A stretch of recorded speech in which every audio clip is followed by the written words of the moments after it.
Millennium city कहे जाने वाले गुरुग्राम में गुंडों और बदमाशों और गैंगस्टरों के हौसले इतने ज़्यादा बुलंद हो चुके हैं कि वो कभी भी कहीं भी जाकर फायरिंग कर देते हैं, किसी को मार देते हैं और किसी से रंगदारी वसूल लेते हैं। इस गुंडाराज की कुछ तस्वीरें सामने आई तो लोग हैरान रह गए। उन तस्वीरों में दिख रहा है कि ताबड़तोड़ फायरिंग क्या होती है, मौत का खौफ क्या होता है, फायरिंग के वक्त का मंजर क्या होता है। इस वारदात ने दिल्ली से सटे इस शहर को दहला दिया। फिर इसी फायरिंग की इनसाइड स्टोरी से जुड़ा एक ऑडियो क्लिप सामने आया जिसने हरियाणा में गुंडों की दबंगई और पुलिस की नाकामी को उजागर कर दिया। इस पूरी कहानी को समझने के लिए सिलसिलेवार तरीके से इस मामले को समझना होगा। ऑडियो क्लिप में एक शख्स दूसरे आदमी को धमका रहा है।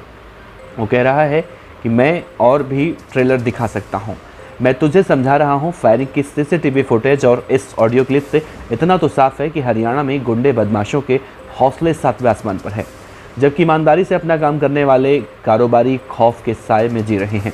लेकिन गुरुग्राम और उसके इर्द गिर्द पनपते खौफ तंत्र का ये कोई इकलौता मामला नहीं है। तो शहर में ऐसे शूटआउट और वसूली का कारोबार सालों से चल रहा है।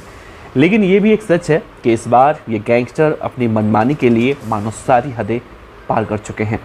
खौफ तंत्र की इस कहानी की शुरुआत होती है अब से करीब 11 दिन पहले, जब हरियाणा के गुरुग्राम के एक बिजनेसमैन और शराब कारोबारी कुलदीप यादव को विदेश में बैठकर गैंगस्टर लिपिन नेहरा के व्हाट्सएप कॉल आने लगती है। लिपिन नेहरा गैंगस्टर पवन नेहरा का भाई है।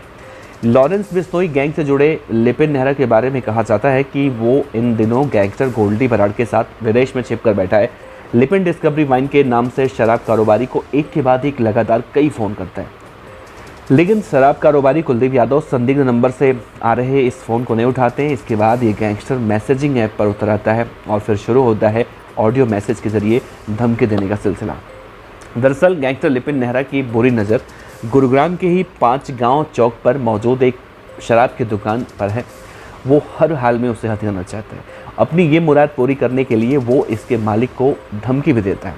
अब इस दुनिया में अपनी मेहनत से कमाई गई दौलत आखिर कौन किसको देता है? ऐसे में डिस्कवरी वाइन शॉप के ऑनर भी ऐसे फ़ोन कॉल्स और मैसेजेस के शुरुआत में अनदेखी करते हैं। लेकिन गैंगस्टर का लालच मानो कुछ ज़्यादा ही बड़ा हुआ है। फिर से एक ऑडियो क्लिप भेजकर उन्हें डराने की कोशिश करता है। वो इस बार कहता है कि बातचीत करने से मसले का हल निकलता है।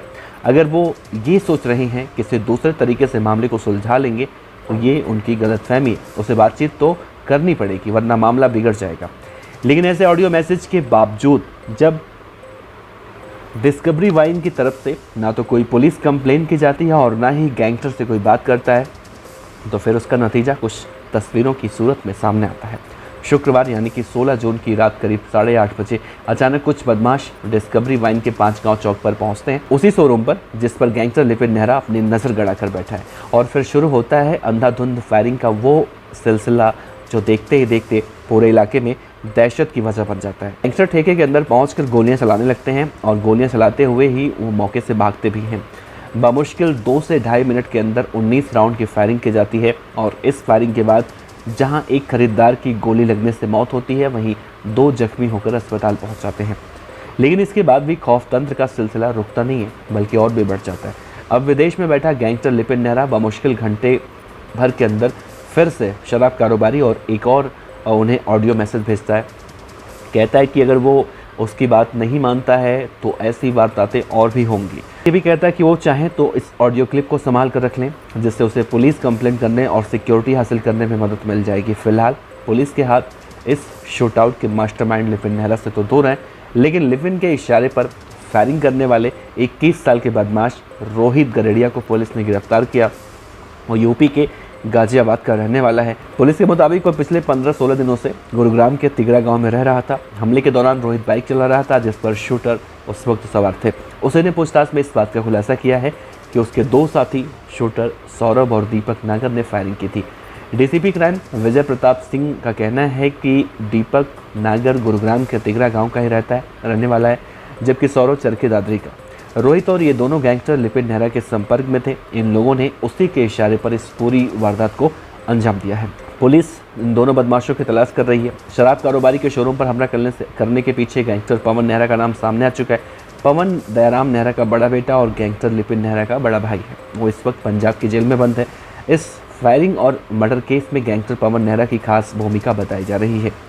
सूत्रों का ये भी कहना है कि विदेश में बैठा गैंगस्टर लिपिन नेहरा अपने भाई पवन नेहरा के जरिए ही भारत में वारदातों को अंजाम देना चाहता है।